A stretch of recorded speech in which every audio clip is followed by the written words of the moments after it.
How do you go from looking like this to something that looks like this?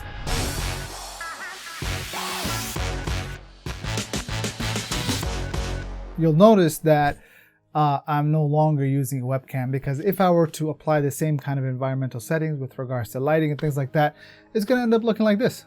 So then now the question is, what is the appropriate camera gear setup for 2022? So here's what you need. You need a camera that is easy to set up, obviously, right? That has the ability to add lenses on there, that has a clean HDMI output, has reliable autofocus, is decent in a low light setting, and on top of all of that, you can connect it. You can connect a microphone to it. You need something like a tripod, or at least something that's on a desk-based setup. So even in my case right here, I'm not even in my, this is my dad's office, right? And as you'll notice, I'm on like this little tripod thing. Not even a tripod, it's like a desk mount for a camera.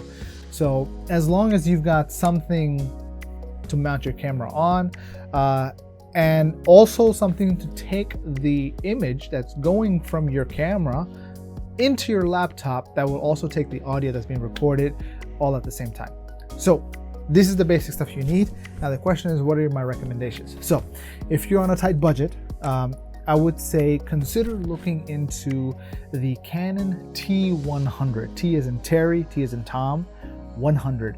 This is a camera that'll probably run you close to $400, maybe $500. It is a DSLR camera. What does that mean? A DSLR camera is a chunky thing. So this right here is a mirrorless, right? Mirrorless cameras tend to be extremely tiny. It fits literally inside in the palm of your hand. That's how small it is. A DSLR camera will probably be 2 to 3 times bigger than this. So if that's not an issue, right? If portability and compactness is not a big deal for you, then it being a DSLR shouldn't be that big of a problem, right? That's number one. So I know, from what I understand, the T100 has a clean HDMI output, from what I know, from what I've read online. I've never used the camera itself, but I'm just going based on what that camera is and the affordability factor. It comes in an EF mount. It's just simply the style of lenses. So therefore you can take a lens such as like this. This is an EF mounted lens that then would allow you to mount this or any other lens onto that camera itself. Now the question now is, what lens should you get? The way I see it, for indoor, low light, at home, give you that nice blurry background, you really have one, maybe 2 options. This is the lens that I recommend almost everyone consider getting. This is the, now this lens is gonna run you about 600, maybe 650. This is the Sigma 18 to 35 millimeter f1.8. It is a zoom lens, so you can go from either wide to tight in terms of field of view, and it's got a really nice thick focusing barrel. And honestly, this is probably the best value lens that you're gonna get. It's a bright lens in the sense of that you can bring it down to f1.8 and thus at the same time also get a nice blurry background. That Sigma 18 to 35 is probably the only lens you will need to get for the purposes of streaming or putting video up online, or basically anything that's of this format. You want a blurry background, you got your decent light setup, even if it's a ghetto setup like being lit by a laptop, the room, and a flashlight. For starters, I am using my laptop to light my face, and at the same time using a flashlight that's being diffused by a sheet of printer paper to give me this edge light separation. I'm also using the room's ceiling light, a little bit further separation on this side. What about with relation to microphone? Well, so this here is a microphone from Rode. They tend to make very good quality microphones. You just plug this in and you're good to go. This microphone will probably run you about 180 bucks. The only downside is that it needs to charge. But on a full charge, you could probably go for like an hour or two. Although it runs on battery, the perk is that you could actually plug this into USB-C and power it that way while you're using it, so you can get unlimited use out of it. With regards to powering your camera, I don't know with the T100. I guess you can get some sort of adapter that allows you to plug it into the wall. Otherwise, you're gonna have to work off of battery, and you're not gonna get much, maybe an hour max. And last and final thing that you need is something called a Cam Link. So this here is the Elgato Cam Link 4K. What it does is it converts an HDMI signal into a USB. You plug this in, install whatever drivers are needed for this, and your system is going to recognize the audio and video coming from the camera. So if you have your microphone plugged into the camera, and then the camera is plugged into the computer, all your audio and video is going to be coming there. Everything will be synchronized. It'll be nice, clean, and simple. So if we just do a breakdown, maybe $500 for the camera, $600 for the lens, you're at $1,100. Maybe $180 for the microphone. So you're at $1,100, $1,200, maybe $1,300 if you include taxes and shipping. And a tripod. A good tripod probably costs you about $100. So now you're at $1,400, and that's about it. Oh, and the Cam Link 4K. I don't know how much this goes for. I think this goes for like, Cam Link 4K goes for about $100. There's alternative options that go for like $50, but Cam Link, it's a good brand. I've been using it for a while. They've been reliable, so I would just stick with that. So now you're at about $1,500. So $1,500 on the budget side will get you where you need to go. Now, if you're willing to spend a little bit more money, and by a little bit more, I'm saying maybe $500 to $600 more money, that could set you up probably for the next decade. And the reason I'm saying this is because this next suggestion is going to be, I'll tell you what additional values that come in. So what are the components that you need for a good live stream setup? Like I mentioned, a camera with clean HDMI output, external power, reliable autofocus, a bright lens, and maybe an adapter that you might need to go with it, microphone, tripod, Cam Link Elgato 4K, right? In all of this, everything remains the same, except now the camera itself. This here is the Canon EOS R10. It's probably the best value camera.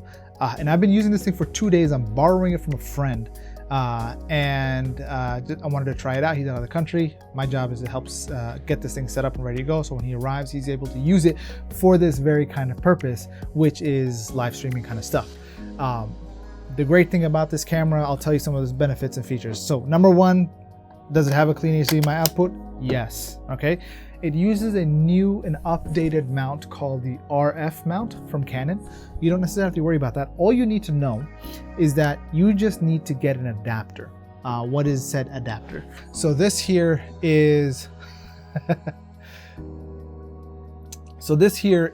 an adapter from Viltrox, which allows you to adapt a Canon EF lens, which is what I talked about before, the Sigma 18 to 35 millimeter lens, to an RF mount. Why would you need that? Well, for starters, you can't just go ahead and mount an EF mount lens on an RF mount camera. What you need is something to convert it. So this here, the Viltrox RF mount, is a converter. How much does it go for? About $100. So now what you've done is you're across the lens we mentioned, the same lens before, the Sigma 18 to 35, at about $600, maybe $650, with an additional $100 adapter.